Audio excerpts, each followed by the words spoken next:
guys, it's April.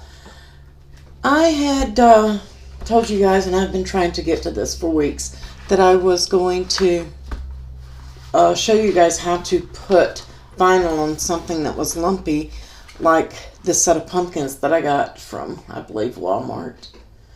So I'm going to be using 651. This is Oracle, and it's just because I don't have any of the Cricut in a flat matte black, and that's what I want for this. I don't want a glossy, and I'm out of the black in my Cricut. So I am using Oracle 651 this time instead of the Cricut. We are going to go step by step. I've got it on my mat. I do use a green mat. You can use a blue mat if that's what you prefer. Everybody has their favorites. So let's go over to Design Space, and I'm going to show you how I lay this out. The first thing I want to do before I do that is measure. And just because I have a large area doesn't mean I want to use that entire area. I'm going to determine how this is going to sit on my table. And I think I'm going to use this area right here. So when I put my ruler on there, or my tape measure, and I look at it, I am looking to see visually what I can see before the numbers drop off. And even though I've got this started over on this side and hanging over, it's looking about 10 inches overall in the area that I'm looking at, between here and here. So I'm going to take 2 inches off. So that really leaves me about 8 inches, okay, of area. But I don't want to fill that entire area. I want my design seen without them having to turn the project to see what it says. So to do that, I'm going to stay in about a 5.5 to a 6 inch area, okay? And just because I have a 5 inch height doesn't mean I want it that big. So I'm going to say no more than 2.5 inches tall. So 2.5 up to 6 inches, 5.5 to 6 inches. And I can go as low as 2 inches on that. So let's go over to Design Space and create our design. Okay, here we are in Design Space, and we're just going to go to a new project. And I am going to select my text, and I know I want it to say welcome. So I am going to type in my text. Since this is going on my foyer table, I might put blessed or grateful. You could put a number of things on there. So let's go ahead, and I'm probably going to use Magnolia Sky for this. It's one of my favorites for this type of project. And my letters don't touch, they're not connected. So I'm going to use my letter space, and I am going to bring them closer together until they touch. And that looks pretty good to me. And at this point, you want to either, well, you're going to have to weld. A lot of people want to attach or just leave it like this. But if I do that, everywhere that these letters touch the next letter, they are going to cut out from one another. And let me just change this to white so that you guys can see. I'm going to show you, and you can see that they stop right here where they touch. But if I were to hit make it, this may be a little bit small to see. Everywhere they touch right here, they're going to cut and disconnect, and if they're touching inside that letter, it's going to cut from that letter and then cut out of this letter. So it's going to just chop it all up. And we don't want to do that. So you have to weld. If you'll watch, you'll see those lines will fill in white, and it will become one piece. See right here, that line is gone. So you want to make sure that you're doing that. So let's go ahead. I'm cutting this out of black. It doesn't matter. That's the only thing that I'm cutting. Now we need to size it. And when I look at this, this is 1.6, and I really do want to go up to about 5.5, I think, and hit enter. And that's going to change it to a 2-inch height, just over 2 inch. I can unlock it and skew it just a little bit to get a little more height on there, and I kind of like that. So I am going to, at this point, save and call this my welcome tutorial, because I probably won't keep that and just get rid of it. And then we're going to hit make it. And after we hit make it, and I am working with the maker, so my maker is selected on the other screen.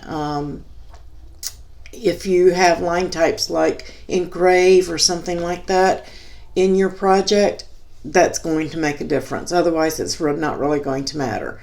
Now I have my material on my mat. Let's go over to the Cricut and let's cut it.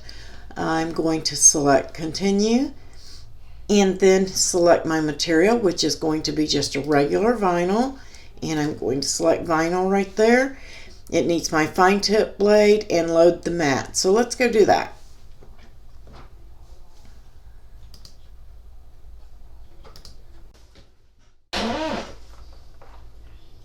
Okay, so here we are at the machine, and I am going to place my mat under the guides, and I am going to move my star wheels. I had some material, thicker material earlier, and you have to move those over for some of the thicker stuff.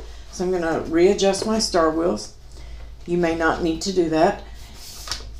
Pressing my mat up against that roller, you can maybe see just a little here. I've got my mat kind of bent so that I know it's against those rollers and under both guides, and I'm going to press that load button, and then I'm going to let go of my mat. And then we're going to press the flashing C and let that begin to cut.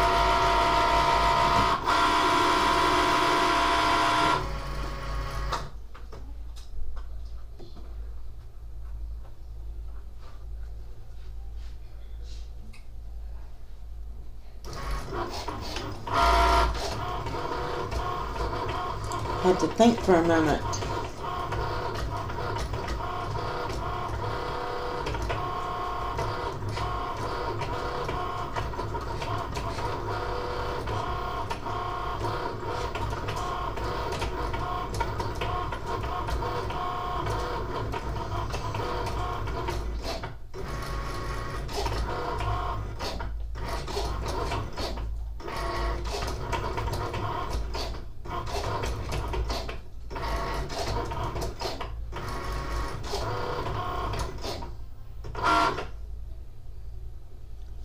And now we're going to unload the mat.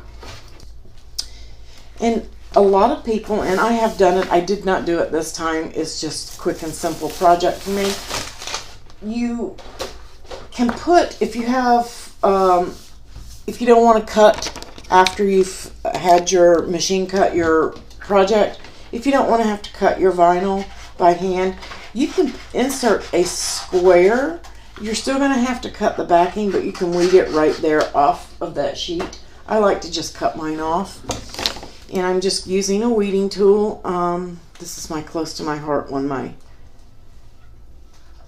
Cricut one is in the other room. I'm still in the process of moving, but you can see I'm just gently removing the excess vinyl. You just want to go slow and pull it gently, and it should work, especially with the delicate font. And then you want to remove all the letter centers.